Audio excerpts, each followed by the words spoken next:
tenho a honra de convidar Henrique de Oliveira, ele que é sócio proprietário da Bristein Consultoria Técnica e também é cofundador da Greenway e da rede ESG à minha direita. Bom, primeiramente agradeço a Expobor, agradeço a Pneu Show pelo convite. De modo muito especial também agradeço a Biarb Sindibor, né? E agradeço a todos vocês que daí estão aqui presentes. Bom, nós vamos falar sobre ESG, um olhar específico para a indústria da borracha. Eu estou aqui representando 3 empresas, Bristein Consultoria, somos em 3 pessoas, a Cristiane Maus, a Karen Brito e eu. Nós desenvolvemos praticamente os serviços de desenvolvimento de matérias-primas sustentáveis e alto desempenho, desenvolvimento de produtos e processos, projetos de inovação, pesquisa bibliográfica customizada, suporte técnico-comercial à venda de produtos, consultoria e participação em comitês de sustentabilidade e ESG, atuando como hub de soluções sustentáveis para a indústria da borracha. Também a Greenway, que é uma unidade de negócios da CIA Huber, nós fornecemos matérias-primas e insumos sustentáveis para a indústria de polímeros. Todos os nossos materiais são de fontes sustentáveis. Ô, meu amigão, ou eles vêm de uma fonte renovável, ou de reciclagem, ou de economia circular, ou quando comparados com os produtos tradicionais, eles são mais seguros do ponto de vista de saúde humana e meio ambiente. Alexandra Rich ou Risse? Estávamos concorrendo ao Prêmio Expobor 2024 na categoria Parceria Colaboração na Indústria e ganhamos ontem esse prêmio, junto com Suzano, Greenway e Vipal, okay? O proponente principal, Alexandra, vamos dizer, Rich, né? Também estou representando Rede ESG Brasil. Nós somos um grupo de 15 colegas que nós nos conhecemos no MBA do IBMEC, um MBA específico sobre ESG. Que honra, cara. Que honra, que honra. Alô, eu quero aumentar minha conexão contigo. Porque escutaram tudo que eu falei antes? Borracheiro na linha de ponta. Legal. Borracheiro sênior, né? Nós nos conhecemos no MBA ESG do IBMEC, criamos o nosso grupo, são pessoas com conhecimentos bem diferentes, temos químicos, biólogos, zootecnista, advogado, administrador, pessoas com conhecimentos diversos, que é o que a gente precisa numa gestão de ESG. E através desse grupo aí nós temos a missão de fornecer soluções para o desenvolvimento e aplicação das melhores práticas ambientais, sociais e de governança. Com essas empresas aí nós temos atuado nos últimos anos como agente de fomento à sustentabilidade ESG no ramo da borracha. Nós vamos passar sobre esses tópicos aí, né? A parte, deixa eu só ver aqui. Vamos falar sobre o que é sustentabilidade ESG, por que esse assunto é tão importante para as empresas, o que a indústria da borracha tem a ver com esse assunto, o que as empresas do setor estão fazendo no momento, né? E como está o nível de aplicação de ESG na nossa indústria. E por último, vamos por onde começar, né? E depois aberto para questionamentos, ok? Em primeiro lugar, o que é sustentabilidade, né? Porque geralmente se fala em sustentabilidade, se fala em ESG, como se fossem coisas idênticas, né? Então, elas atuam dentro da mesma lógica de promover a sustentabilidade, mas existem algumas pequenas nuances. Quando a gente está falando em sustentabilidade, a gente está falando num conceito mais amplo, que vem lá de 1987 até hoje, é o conceito mais aceito mundialmente, tá? Que sustentabilidade ou desenvolvimento sustentável é aquele desenvolvimento que se busca satisfazer as necessidades da geração atual, nós, sem comprometer a capacidade das gerações futuras, nossos filhos, nossos netos, de forma a permitir que as pessoas consigam agora e no futuro alcançar um nível satisfatório de desenvolvimento social, econômico e de realização humana e cultural, fazendo ao mesmo tempo um uso razoável dos recursos da terra e preservando as espécies e habitats. Então aqui tem um aspecto muito importante que eu gosto de chamar a atenção, Porque geralmente quando se fala em sustentabilidade, se dá um foco às vezes somente para a questão de meio ambiente, né? Obviamente a questão meio ambiente ela é fundamental, mas a sustentabilidade é um tripé. É desenvolvimento, a proteção de meio ambiente, mas desenvolvimento social e desenvolvimento econômico. Os três têm que andar juntos, ok? Então, isso é um erro que se comete muito. Fala em sustentabilidade, às vezes olha só a questão ambiental, como se a questão desenvolvimento social e desenvolvimento econômico não importasse. Não é verdade. Os três importam e precisamos levar os três de forma simultânea. Quando a gente fala em ESG, já é algo um pouco mais novo, começou lá em 2004, lá na ONU, quando a ONU fez uma provocação às empresas da área financeira, perguntando como a gente poderia incluir as questões sociais e ambientais e de governança na avaliação das empresas, não ficando somente naquela questão financeira puramente. Esse assunto depois evoluiu e começou a ganhar um corpo muito grande a partir de 2018 e 2020 principalmente, quando a BlackRock, que é uma das maiores empresas de investimento e ativos em todo o mundo, começou a cobrar um posicionamento ESG das empresas investidas. Então, realmente, isso deu um pico. Ok? Falando de uma forma muito simplificada, podemos dizer que ESG são um conjunto de critérios ambientais, sociais e de governança a serem considerados na avaliação de riscos, oportunidades e respectivos impactos, com o objetivo de nortear as atividades e negócios sustentáveis. Ok? Bom. O ESG tem três pilares, o E, que é o eixo do meio ambiente, o S, que é o eixo do social, e o G, que é o eixo da governança. Muitas vezes também, quando se fala em governança, se pensa em grandes empresas, né? Um grupo de acionistas, um conselho de administração, uma diretoria executiva, uma equipe de gestão, de gerência. E, na verdade, quando se fala de governança, se está falando de qualquer empresa, porque independentemente do porte da empresa, a empresa precisa ter uma governança, ok? E aqui eu chamo a atenção, deixa eu ver se tem um pointer aqui, acho que não tem um pointer. Aqui um pointer, tá? Aqui eu gosto de colocar o G, é o que suporta o E e que suporta o S. Se uma empresa não tiver governança, uma boa governança, não tem como haver uma boa gestão ambiental e um comprometimento com a questão social. Indo mais adiante, então, aqui é um resumo, né? Sustentabilidade e algo também mais geral, vale para países, vale para empresas, vale para pessoas de forma individual. ESG, nós estamos falando de algo muito mais específico relacionado para empresas, ok? Bom. Qual é o sucesso? A lógica é tu ter uma empresa que pratique a questão do ESG aliado aos conceitos maiores de sustentabilidade, de forma a desenvolver uma cultura, processos e estratégias sustentáveis. Essa é a grande sacada, ok? Agora, por que o ESG é importante nas empresas, né? Vamos em algumas fotos ver o nosso mundo aí atual. Isso aqui é tudo foto real, tirado dos últimos 2 anos, ok?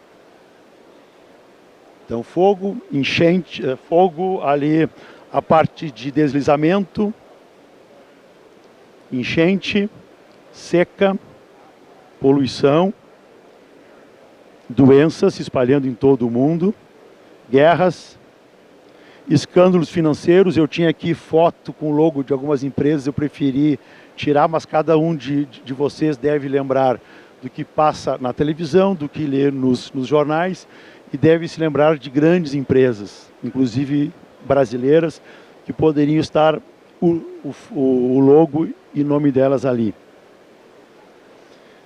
Isso tudo tem ocorrido de forma muito rápida, de forma simultânea, e a gente recebe essa informação segundo a segundo, né? Então, isso afeta a todos, mas de modo especial afeta os mais pobres. Tá? e, obviamente, em algum momento afetará também as empresas, né?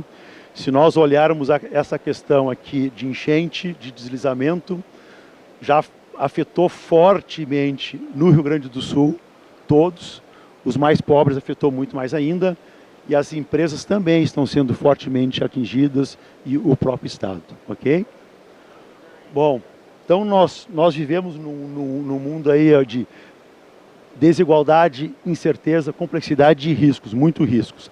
Quando a gente fala em riscos, os especialistas do Fórum Econômico Mundial fizeram um levantamento e, para a maior parte deles, os riscos climáticos extremos são aqueles que têm maior probabilidade de gerar uma crise global, e eles diziam isso, que essa crise poderia ser já em 2024.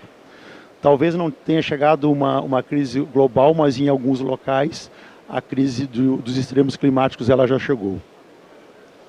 Esses mesmos especialistas dizem que nos próximos 10 anos, 5 dos principais riscos globais serão riscos ambientais. E como nós já temos agora a experiência, os riscos globais se transformam em problema social e problema econômico. Vem tudo junto. Ok? Também tem o IPCC, o painel intergovernamental sobre mudança do clima, tem várias conclusões, eu vou citar só 4 que são muito importantes. Em primeiro lugar, não há dúvida que o homem é responsável, que ele teve influência no aquecimento da atmosfera, oceanos e continentes, chamado aquecimento global. Essa mudança de clima está resultando em impactos adversos generalizados no mundo. Há uma relação quase linear entre o aquecimento global e as emissões de CO2. E para a gente limitar esse aquecimento global, que tem trazido realmente consequências graves, adversas, é necessário que nós tenhamos emissões líquidas zero de CO2 e uma redução muito grande em gases de efeito estufa. Ok? Bom, quem são os maiores geradores de gases de efeito estufa? China, Estados Unidos e Europa. Depois nós temos o Brasil, é o 7º colocado, com apenas 3%. E se pegar os 10 maiores emissores, eles são responsáveis por 2/3 das emissões globais. Se nós pegarmos agora no Brasil, quem são os maiores emissores? Em primeiro lugar, a questão de uso da terra, então aqui vem muita questão do desmatamento, questão agropecuária, depois o setor de energia, a indústria está apenas aqui com apenas 6%. E depois a parte de setor de resíduos urbanos e resíduos industriais. Okay? Então, pessoal, se o Brasil responsável por apenas 3% dos gases de efeito estufa do mundo, se a indústria aqui dentro do Brasil é responsável por apenas 6,1%, e se a gente olhar a lista das indústrias que mais geram gases de efeito estufa, não encontraremos indústria de artefatos de borracha lá. Então, a contribuição da nossa indústria para os gases de efeito estufa no mundo é 0,000 alguma coisa, é insignificante. Agora, por que a gente tem que se preocupar com isso? Em primeiro lugar, não há um outro planeta. Estamos todos nesse aqui e temos que preservar o planeta. Estamos no mesmo barco. Se a situação piorar, nós seremos fortemente atingidos. E talvez sejamos mais atingidos do que países que geram mais gases de efeito estufa. Além disso, sempre nessas questões ambientais existem fortes questões comerciais. E é preciso que os países e empresas e os setores se posicionem estrategicamente o quanto antes, porque isso certamente afetará as nossas empresas, afetará os setores, afetará o nosso país. Além disso, a indústria da borracha faz parte de algumas cadeias de valor muito importantes. Os bancos que financiam as empresas estão cada vez se importando mais com essa questão do ESG. Nós sabemos que muitas das nossas indústrias são potencialmente poluidoras. Nós temos uma que não é, que é a reforma de pneus. Mas muitas outras são, nós sabemos disso. São indústrias que muitas vezes consomem produtos químicos perigosos e muitos materiais derivados do petróleo que causa a emissão de gases de efeito estufa. Então, pessoal, a verdade é que é o seguinte, a indústria da borracha, ou ela já é demandada, ou ela será muito demandada por melhores práticas de ESG. Isso vai vir de quem? Da sociedade, vai vir dos stakeholders, que nós chamamos de partes interessadas. Bom, de uma forma muito simplificada, nós podemos dizer que porque uma empresa que incorpora sustentabilidade e ESG na sua governança e estratégia, vai levar em consideração os critérios ambientais, sociais de governança na avaliação dos riscos, oportunidades, seus respectivos impactos na tomada de decisão, visando perpetuidade da organização e satisfação das partes interessadas. As partes interessadas vai depender de cada tipo de indústria, ok? Uma empresa que pratica o ESG ela otimiza a gestão de risco, está em conformidade com regulatórios, conhece as prioridades das partes interessadas, antecipa-se e aproveita melhor as oportunidades, melhora a sua imagem, atrai e retém melhores talentos. O jovem não quer trabalhar hoje, é uma empresa que ele não vai se orgulhar, ok? E eles estão muito corretos nisto. A empresa tem condições de tomar melhores decisões, cria valor para as partes interessadas, que nós chamamos de capitalismo de stakeholders ou capitalismo de partes interessadas. Eu faço questão de escrever letra maiúscula capitalismo, porque não é outra coisa, não é comunismo, não é socialismo, é capitalismo, só que é um capitalismo diferente, que olha a questão dos acionistas principais, mas também olha as questões que interessam para as outras partes que se relacionam com a empresa. Nós chamamos de partes interessadas. E cria vantagem competitiva com isto. Agora, o ESG é risco ou oportunidade? Né? Como quase tudo na vida, o risco ou oportunidade depende de como a gente se posiciona. Né? Quando a gente estava em dúvida entre duas telas, tinha essa tela que ficou ótima e uma outra que a gente descartou, mas também dá um exemplo bom. Eu imagino que a maioria de vocês, ou praticamente todos, já devam ter assistido na TV aqueles campeonatos de surf, onde o pessoal vai lá para Nazaré, naquelas ondas de 15, 20 metros, 12 metros, alguma coisa assim, né? É risco ou oportunidade? Para 99,9% das pessoas, provavelmente é risco. Agora, para quem quer pegar aquela onda e para quem está bem preparado, é uma oportunidade fantástica. É tudo que a pessoa quer. Então, aqui é a mesma coisa. O ESG pode ser risco, pode ser oportunidade. Depende do nosso interesse e da nossa preparação. Ok? Bom, aqui é uma regulamentação que saiu há pouco tempo. Foi no mês de maio. Parlamento Europeu, que eles chamam de dever de diligência das empresas em matéria de sustentabilidade.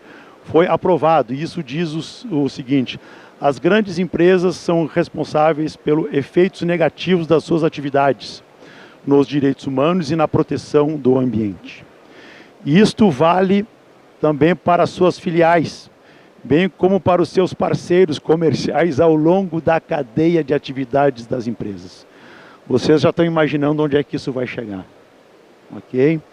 Aqui existe um cronograma de implementação, então daqui a 3 anos, daqui a 4 anos, daqui a 5 anos, dependendo do faturamento e do número de trabalhadores.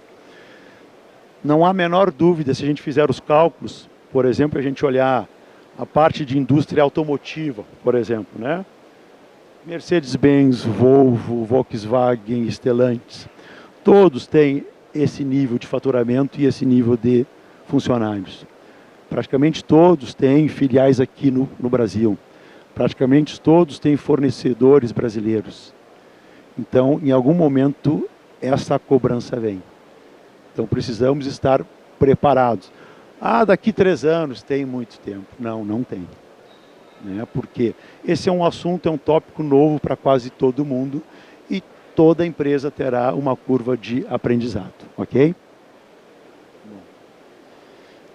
Esse é um documento do governo federal que já iniciou algum tempo. No ano passado foi para consulta pública, fica até acho que outubro desse ano, que é o que o pessoal chama de taxonomia sustentável brasileira.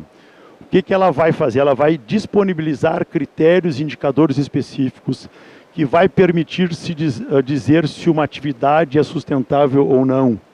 E para ajudar na transição da economia brasileira para uma economia mais sustentável.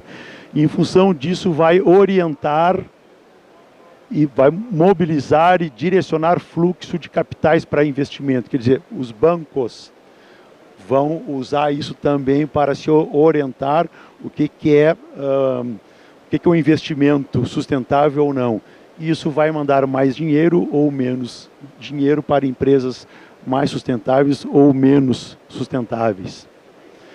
Aqui eles citam vários objetivos, e eu estou, tanto do ponto de vista ambiental quanto econômico e social, e eu vou destacar aqui migração da mudança do clima, que é o que a gente falou no início, transição para a economia circular. Isso aqui é risco ou oportunidade? Depende do posicionamento da empresa. Aqui várias imagens do setor de pneus, né? As Big Ten, né? As maiores. Já em 2020, eles já publicaram um relatório das melhorias que eles fizeram em todas as plantas para terem plantas verdes, né? Plantas muito mais sustentáveis.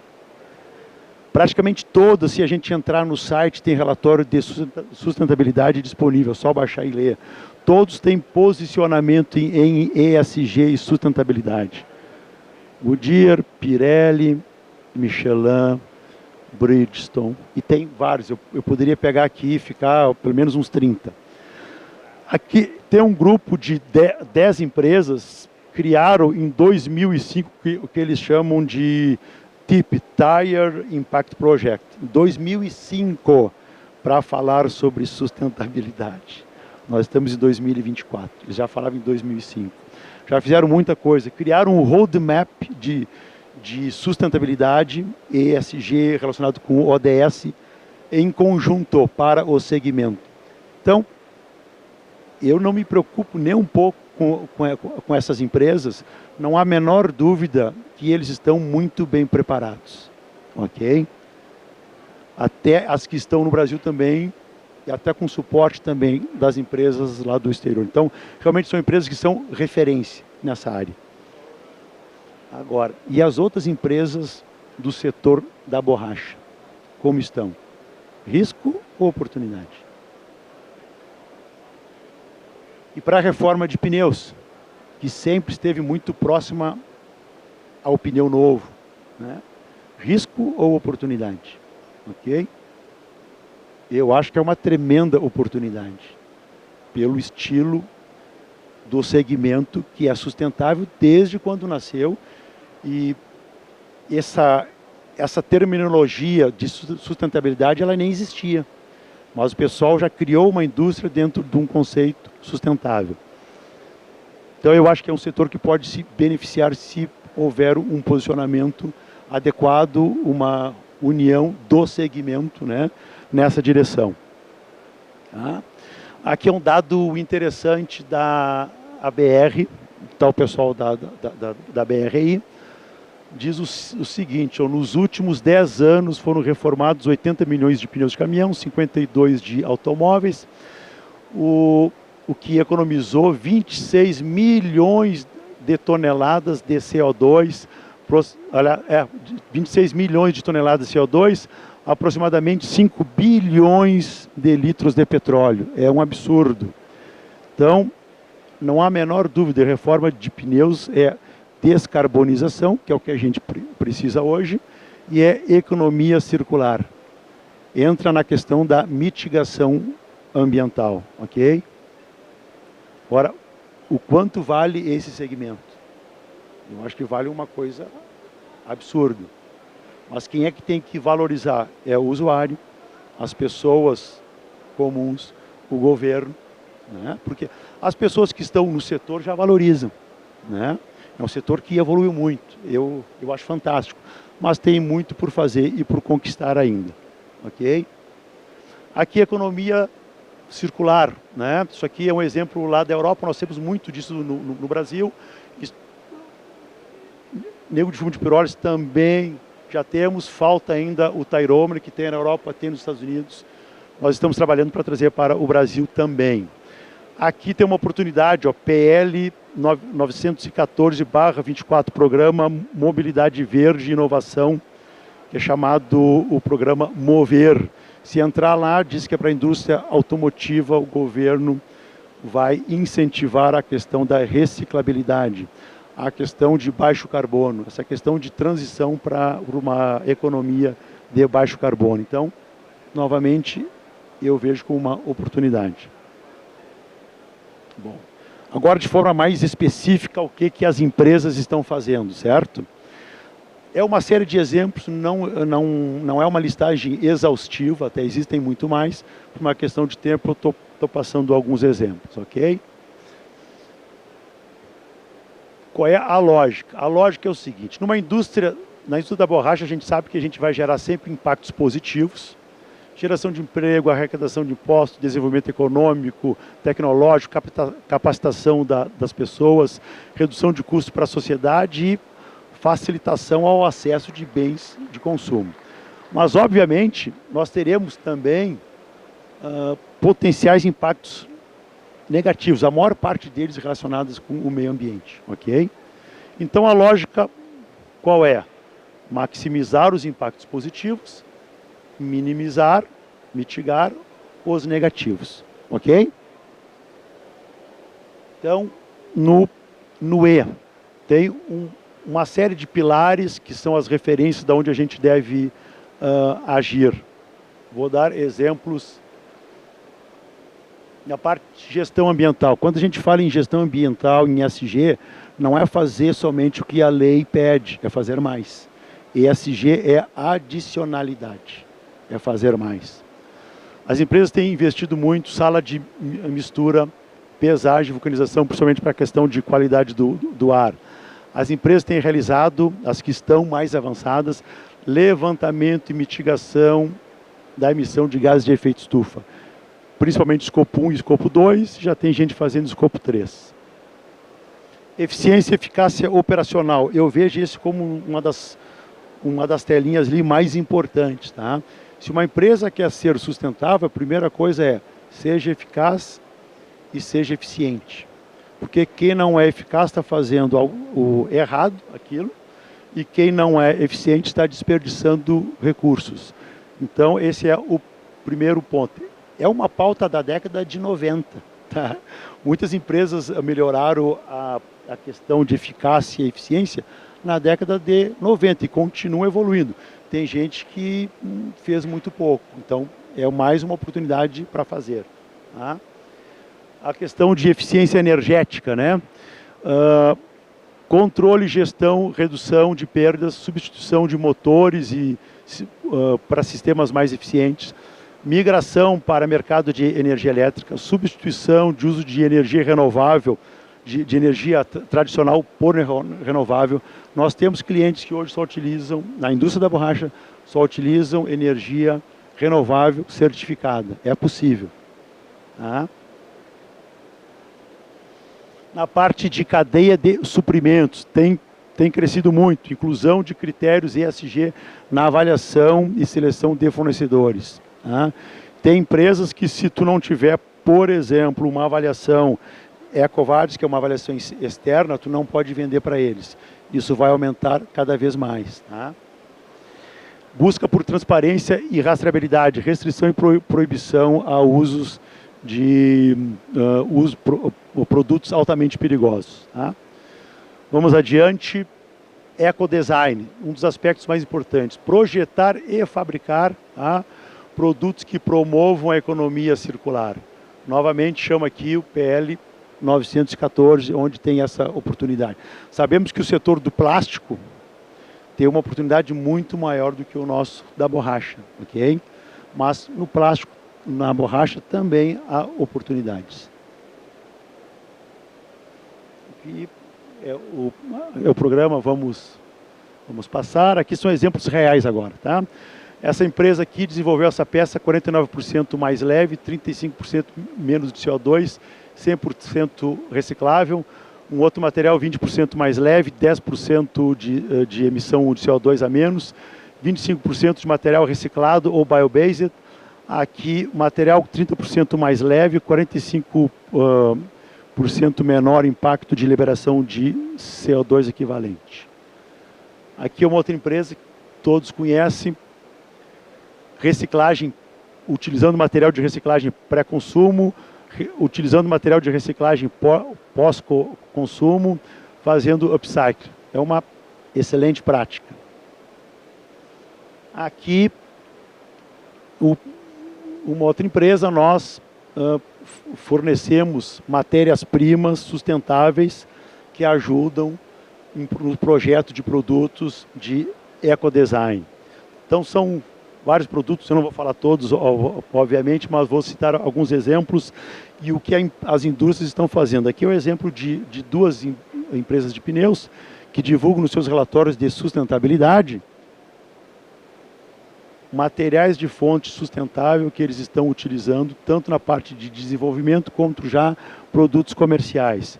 Então, óleo de soja, sílica da casca do arroz, resinas vegetais, nego de fumo de pirólise. Aqui, biomateriais, novamente a sílica, lignina, resinas vegetais, novamente. Ok? Aqui um outro exemplo, Bridgestone e Michelin se unindo para ajudar a desenvolver o negro de fumo de pirólise de pneus inservíveis. Aqui, Apollo Tyres e Continental, em parceria, apoiando a Tyromer, que é uma empresa que desenvolveu e comercializa borracha desvulcanizada. Aqui uma lista de várias empresas conhecidas, Adidas, C&A, Puma, Nike, New Balance, várias.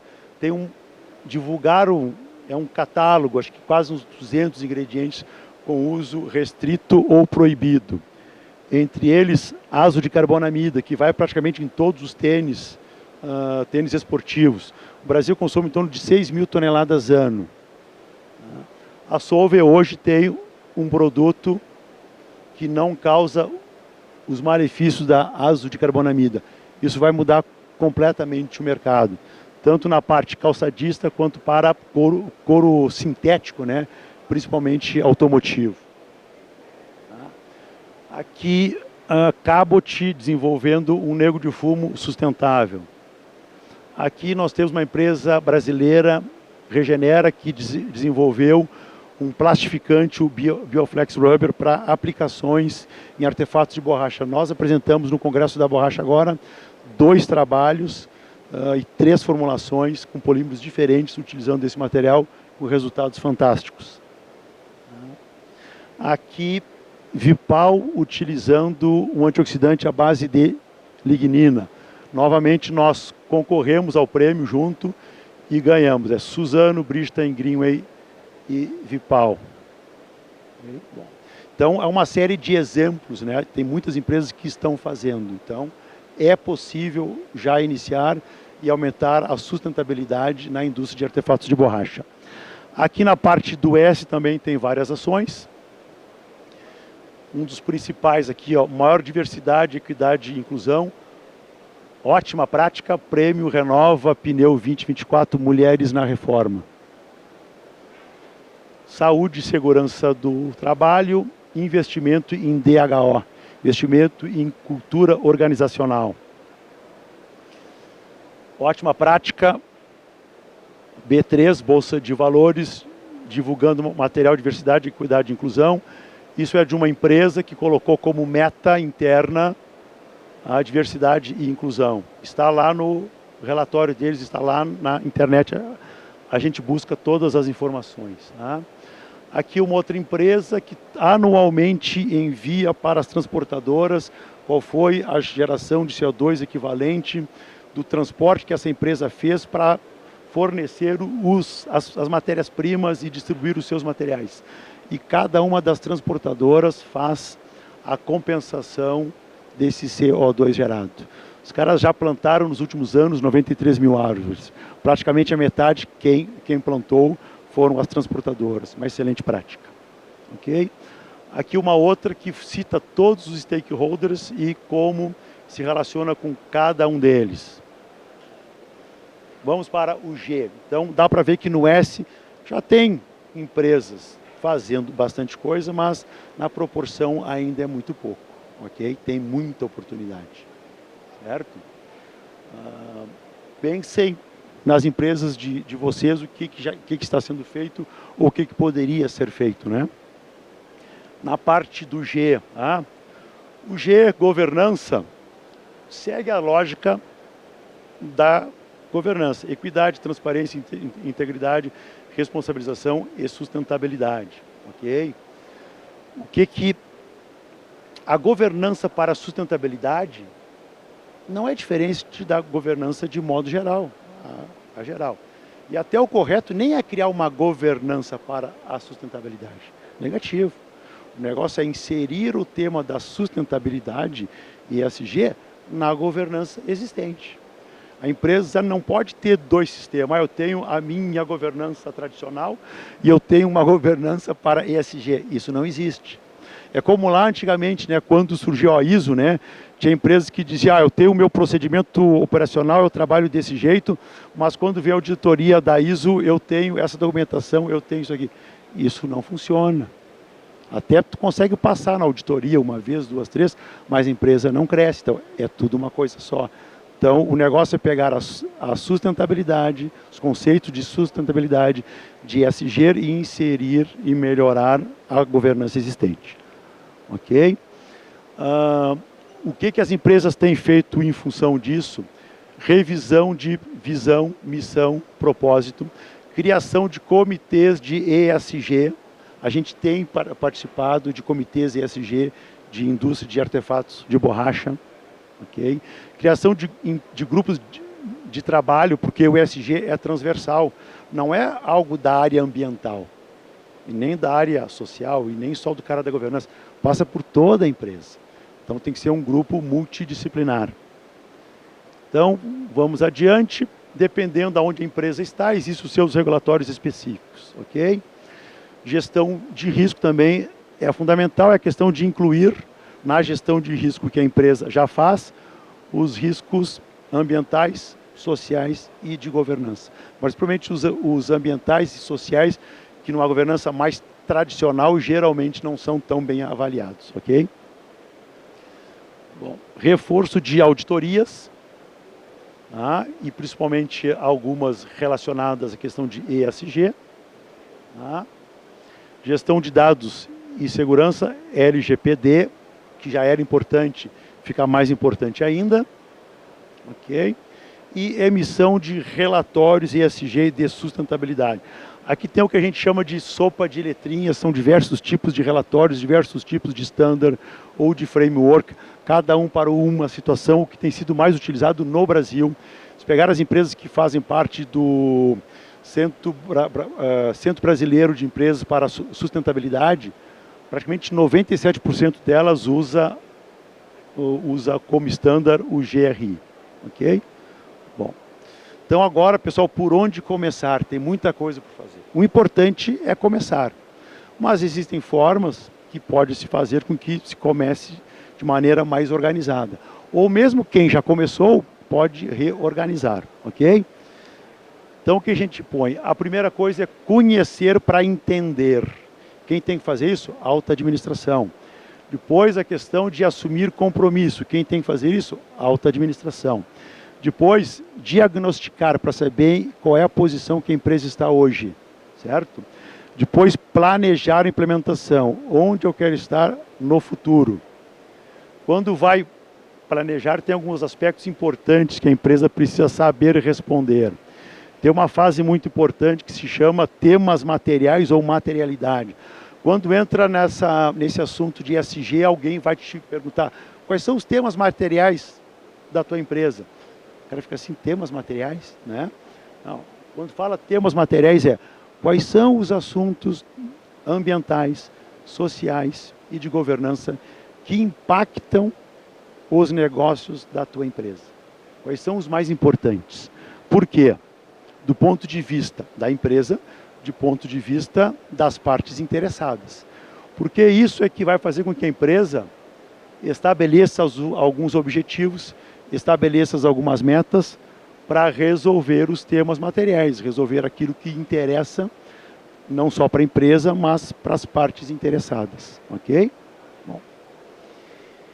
Implementar, medir, monitorar, corrigir. Isso é uma jornada, né? Tem que fazer um roadmap. Ok? Bom. Por final, relatar, comunicar. São os relatórios.